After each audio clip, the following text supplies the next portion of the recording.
बिजली पर केंद्र और यूपी के बीच ठनी रार में केंद्रीय ऊर्जा मंत्री पीयूष गोयल की सफाई। गोयल ने बताया कि केंद्र ने यूपी को दी 100 मेगावाट बिजली।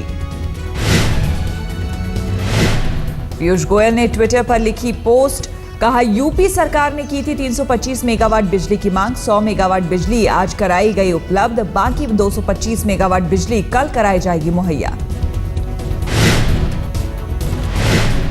यूपी को चाहिए 12,700 मेगावाट बिजली, फिलहाल मिल रही है केवल 10,700 मेगावाट बिजली।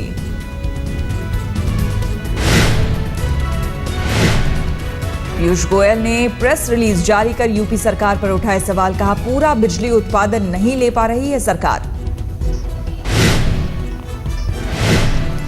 10,100 मेगावाट है यूपी का बिजली उत्पादन, लेकिन इन दिनों केवल 4,500 से 5,500 मेगावाट किया जा रहा है उत्पादन।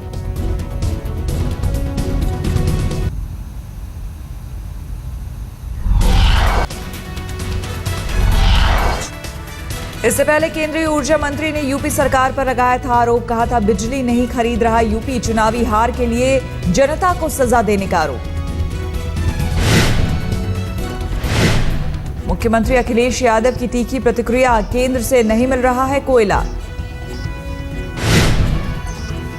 जितनी जल्दी दिया जाएगा कोयला उत्तर प्रदेश सरकार को, उससे ज्यादा तेजी से उत्तर प्रदेश की सरकार कारखाना लगा करके बिजली उपलब्ध कराएगी, क्योंकि कोयला हमारे हाथ में नहीं है।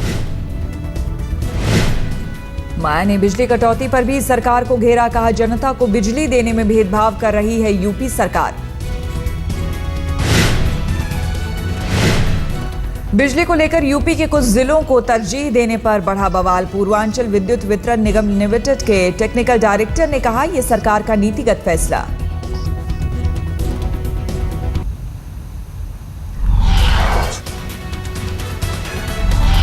केंद्रीय मानव संसाधन विकास मंत्री स्मृति ईरानी की शिक्षा से संबंधित जानकारी लीक करने के आरोप में 5 कर्मचारी नपे।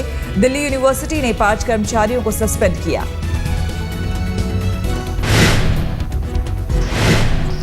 एचआरडी मंत्री स्मृति ईरानी ने ट्विटर पर की डीयू के वाइस चांसलर से सस्पेंड कर्मचारियों को बहाल करने की अपील। कहा पब्लिक लाइफ होने के नाते आलोचना के लिए हूं तैयार।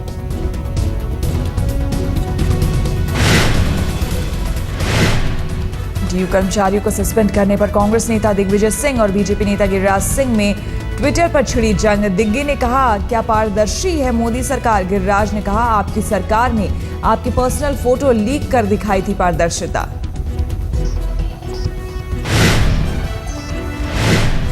शिक्षा को लेकर स्मृति ईरानी की आलोचना पर बोले अन्ना, शैक्षणिक शिक्षा ही सब कुछ नहीं। कहा काम करने के लिए 2-4 महीने का दीजिए वक्त, फिर करिए आलोचना।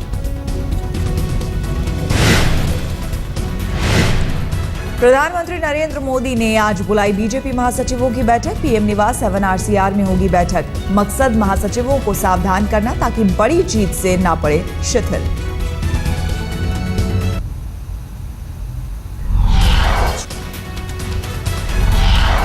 महाराष्ट्र समेत 4 राज्यों में होने वाले विधानसभा चुनावों पर बीजेपी की नजर। संगठन में बड़े बदलाव की संभावना, नए चेहरे पर हो सकता है विचार। रॉबर्ट वाड्रा की सुरक्षा में कटौती की खबरों के बीच प्रियंका ने एसपीजी के डायरेक्टर को लेकर चिट्ठी। कहा साथ रहने पर एयरपोर्ट में रॉबर्ट को मिलने वाली सुरक्षा छूट खत्म की जाए। इंदिरा गांधी की हत्या के बाद गांधी परिवार को मिली थी एसपीजी सुरक्षा। प्रियंका के साथ रहने पर रॉबर्ट वाड्रा को एयरपोर्ट पर सुरक्षा जांच में मिलती है छूट। अकेले रहने पर वाड्रा की होती है सुरक्षा जांच। सिविल एविएशन मंत्री अशोक गजपति राजू ने दिए थे संकेत। वाड्रा को मिलने वाली छूट की समीक्षा करने को कहा था। वाड्रा समेत 25 लोगों की सुरक्षा की समीक्षा संभव।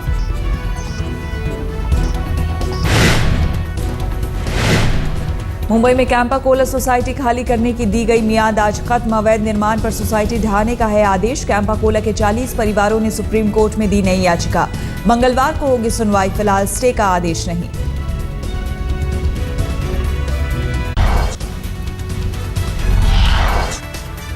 उत्तर प्रदेश के बदायूं में 2 बहनों से रेप और हत्या के केस का 5वां आरोपी भी गिरफ्तार। गैंगरेप के बाद चचेरी बहनों की हत्या कर पेड़ से लटकाया था शव। यूपी के बदायूं रेप कांड पर तेज हुई सियासत। आज राहुल गांधी करेंगे बदायूं का दौरा। मधुसूदन मिस्त्री सहित कई कांग्रेसी नेता होंगे साथ। बदायूं रेप केस पर मेनका गांधी की प्रतिक्रिया। पुलिस का रवैया बेहद शर्मनाक। 607 रेप क्राइसिस सेंटर खोलना उनकी प्राथमिकता।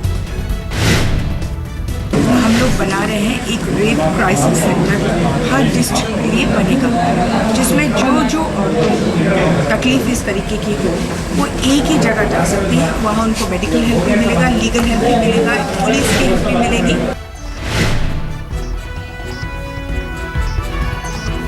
आज तक को मिली प्रशासन के रिपोर्ट की कॉपी। सरकार को भेजी गई रिपोर्ट में 2 सिपाहियों को ठहराया गया घटना का जिम्मेदार। ग्रेटर नोएडा के थाना सूरजपुर में भी गैंगरेप का मामला। लड़की को अगवा कर ले गए थे आरोपी। 4 लोगों के खिलाफ केस दर्ज, किसी की भी गिरफ्तारी नहीं। यूपी में गैंगरेप की ये तीसरी घटना। कानून व्यवस्था पर गंभीर सवाल। महाराष्ट्र के रायगढ़ में बच्चों के साथ दरिंदगी। चंद्रप्रभा चैरिटेबल ट्रस्ट के बाल आश्रम में रहने वाले बच्चों ने लगाया यौन शोषण का आरोप। आश्रम में रहते हैं 32 बच्चे। संस्था चालक अजीत दाभोलकर और केयरटेकर महिला गिरफ्तार। दिल्ली के पश्चिम विहार इलाके में एक महिला की संदिग्ध मौत। पंखे से लटका हुआ था शव। महिला 9 माह की गर्भवती थी। मायके वालों ने पति पर लगाया आरोप। गुजरात के आईपीएस अधिकारी डीजी वंजारा आज जेल में रहते होंगे रिटायर। फर्जी एनकाउंटर केस में जेल में बंद हैं वंजारा।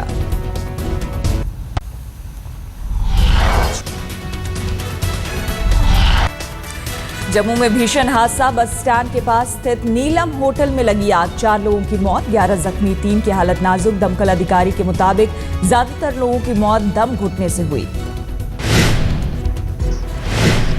जम्मू के नीलम होटल में सुबह करीब 2 बजे लगी आग। दमकल की 8 गाड़ियों ने काफी मशक्कत के बाद आग पर काबू पाया। होटल के अंदर हो रही तलाशी की कहीं और कोई शख्स नहीं फंसा है।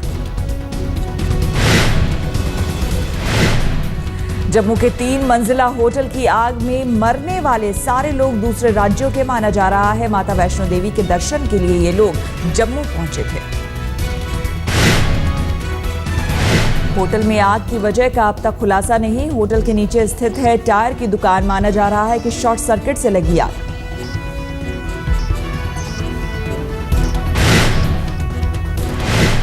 जम्मू के नीलम होटल में नहीं थे आग से बचाव के इंतजाम। दमकल विभाग करेगा होटल पर कार्रवाई।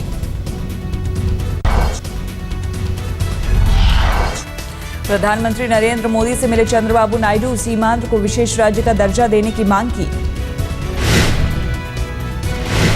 अन्ना ने काले धन पर मोदी सरकार के फैसले को सराहा। उठाया सवाल, आखिर यूपीए सरकार ने क्यों नहीं गठित की थी एसआईटी।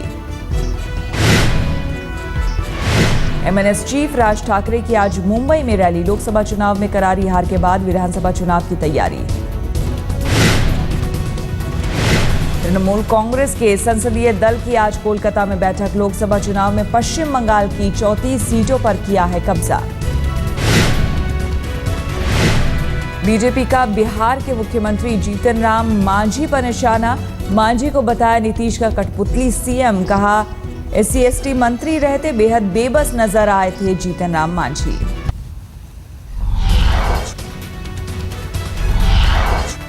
दिल्ली एनसीआर में कल शाम तेज बारिश के साथ आया तूफान। 9 लोगों की हुई मौत। आंधी बारिश से हुए हादसों में दिल्ली में 6 लोगों ने गंवाई जान। आईटीओ में गाड़ियों पर गिरे पेड़। ब्रिज की रेलिंग भी धराशायी।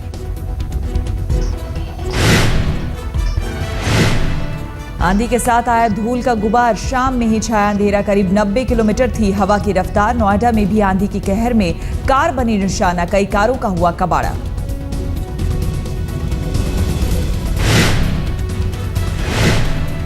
दिल्ली में एयरपोर्ट पर एयर इंडिया समेत 3 विमानों को भी पहुंचा नुकसान। तूफान के चलते उड़कर गिरी वस्तुओं से विमानों को पहुंची क्षति।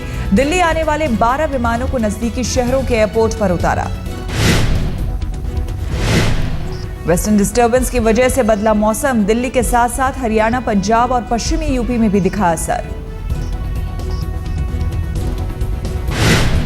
पाकिस्तान में स्थित है, उसका प्रभाव शुरू हो गया, उसका इम्पैक्ट जम्मू कश्मीर हिमाचल एरिया में रेनफॉल शुरू हो गया वहाँ।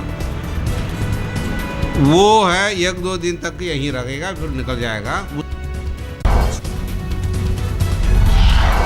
आईपीएल के फाइनल में पहुंची किंग्स 11 पंजाब की टीम सेकेंड क्वालिफायर में चेन्नई सुपर किंग्स को 24 रन से हराया। पंजाब ने 226 रनों का रखा था लक्ष्य, 7 विकेट पर 202 रन ही बना पाई धोनी की टीम। आईपीएल फाइनल में पहली बार पहुंचा है पंजाब। कोलकाता और पंजाब के बीच होगा फाइनल। 1 जून को बैंगलोर में होगी खिताबी भिड़ंत। पंजाब की जीत के हीरो रहे वीरेंद्र सहवाग। 58 गेंदों में बनाए 122 रन, पारी में 12 चौके और 8 छक्के, चुना गया man of the match. Chennai की तरफ से बेकार गई सुरेश रैना की विस्फोटक पारी। 25 गेंदों पर बनाए 87 रन, रैना ने जड़े 12 चौके और 6 छक्के। सहवाग की विस्फोटक पारी का जवाब नहीं दे पाए धोनी। विकेट पर उनके रहते हार गई चेन्नई सुपर किंग्स की टीम। धोनी ने 31 गेंदों पर बनाए नाबाद 42 रन।